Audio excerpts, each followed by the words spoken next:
Hi, it's Camilla from the Sewing Society, and in this video I'm going to be showing you how to make this ironing board cover.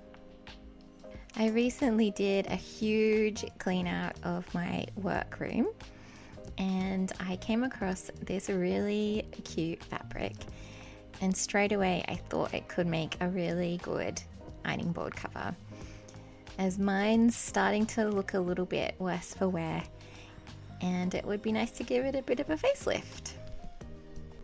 For this project, you'll need some fabric that you want to cover your ironing board with. My ironing board is not huge, it's a medium size. It's 125 centimeters long, that's about 49 inches, by 36 centimeters wide, about 14 inches. You'll also need a marking tool, a tape measure or ruler, and some cord. I had this in my stash that I used to make piping, but you could use whatever you've got to hand, like ribbon or cotton tape if you have it. You'll also need some binding. I used about 3 meters, but again, it depends on the size of your ironing board. A safety pin or bodkin to pull through the cord, and also some wadding or batting if you'd like to renew or update the padding on your ironing board. Start by taking off your ironing board cover and removing any foam or old batting that might be there. So you're just left with the frame. Lay your wadding on top of your ironing board and roughly cut around the shape. It doesn't need to be perfect, just enough to cover the top.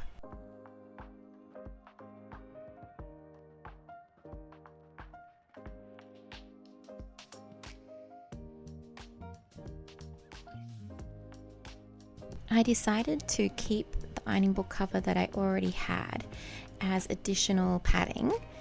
So I'm going to put that back onto the ironing board, and it will also keep the wadding in place as well.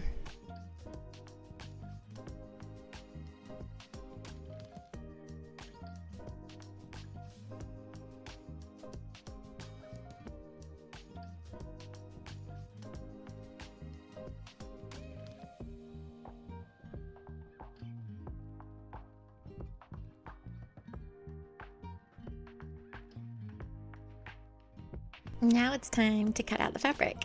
I'm so in love with this fabric. It's so perfect and the colors match my workroom and everything, so it worked out very well. If you'd like to get this fabric, I'll try and find it. I've had it for quite a few years, so I'm not sure if they make it anymore, but it's a cotton and steel fabric by Rashida Coleman Hale from the Paper Cut collection. Now lay your ironing board on top of the fabric, allowing enough room around the edges for some overlap to go underneath. Now, to figure out how much fabric we want to cut away from the ironing board, we need to measure the thickness of the ironing board plus the amount that we want it to come underneath. So mine is quite thick, it's about 4.5 centimeters, and then I wanted another 5 centimeters underneath for the overlap. So I ended up going with 10 centimeters, which is about 4 inches all the way around the ironing board.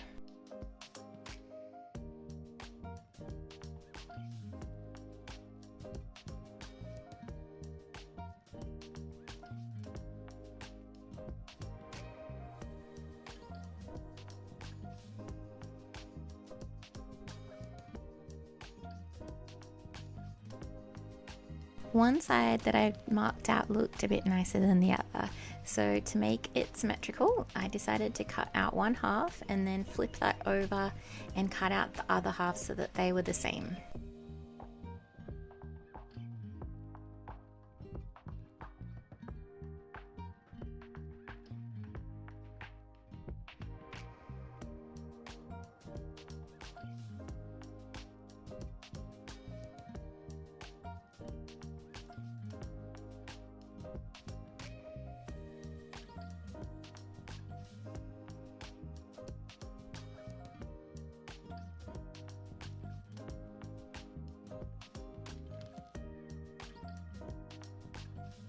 Now, in the interest of longevity, overlock one of the ends of the ironing board cover. It doesn't matter which end, because that's where we're going to have the opening for the cord.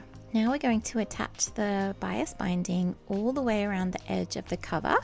This will be the casing for the cord. With right sides together, start pinning your binding on, folding back about 1 centimeter or about 1/2 inch to make a nice neat edge.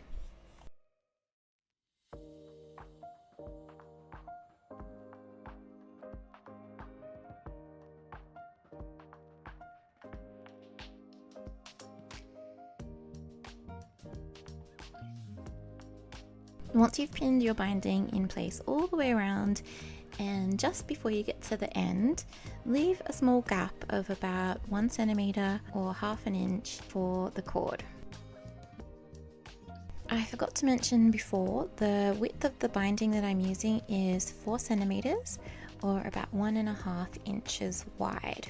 That gives enough room to sew it onto the cover and also encase the cord. Now we're going to sew the binding in place.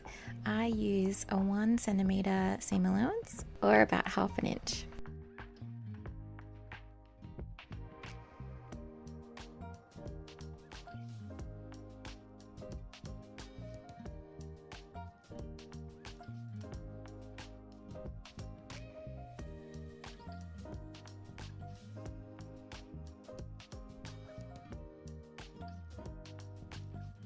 And your binding should look like this. Next, we're going to understitch all the way around so that the binding stays on the wrong side when it's folded over.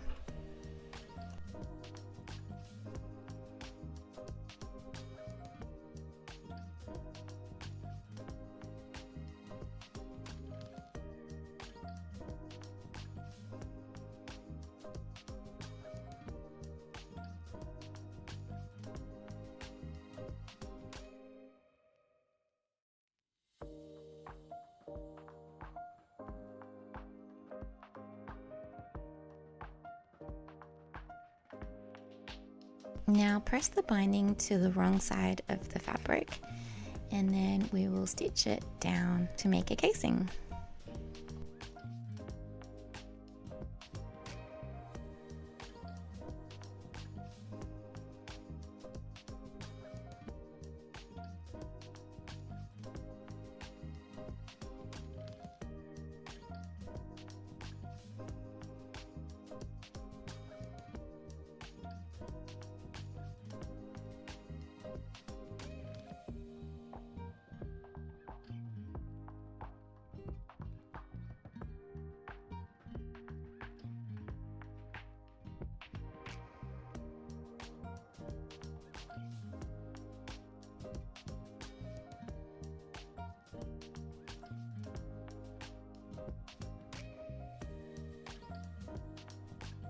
Stitch the binding in place as close to the edge of the binding as you can.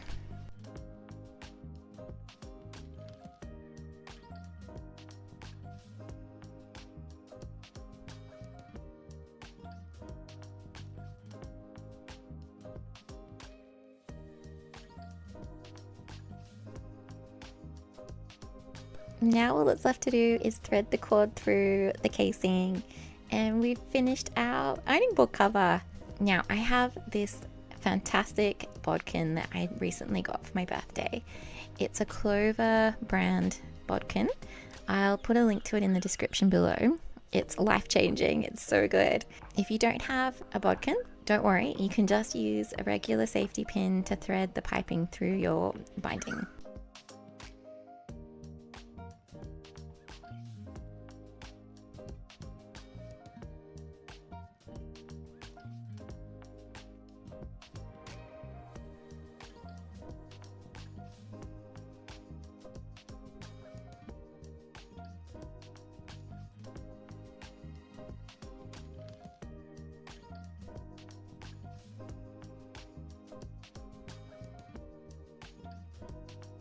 Thread the cord all the way through, and then when you reach the other end, make sure that the cord is kind of loose so that it will fit over the board. Then we'll pull the cord tight so that it fits around the ironing board.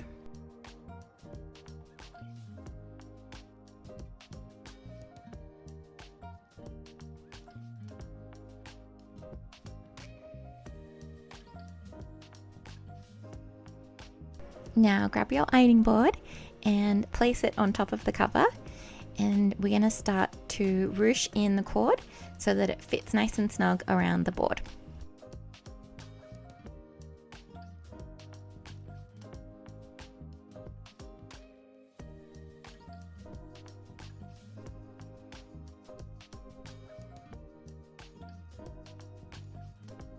There'll be more gathering at the rounder edges depending on the shape of your board. Mine kind of looks like the underside of a ballet shoe.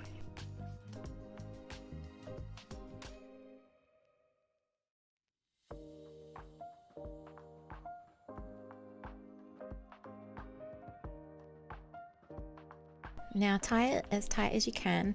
It was at this point that I was thinking it would be really great if you had one of those cord puller toggles.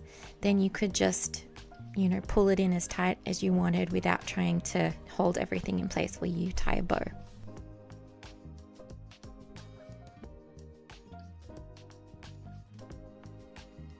And there you have it, a beautiful new ironing board cover.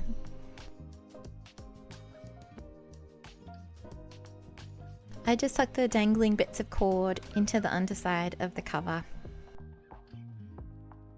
I'm so pleased with how it turned out. It's always nice to have a refresh on your workspace. I really hope you enjoyed that tutorial. Please let me know if you have any questions, and I'll link everything that I can in the description below. Please like and subscribe. Thanks so much for watching, and I'll see you in the next one.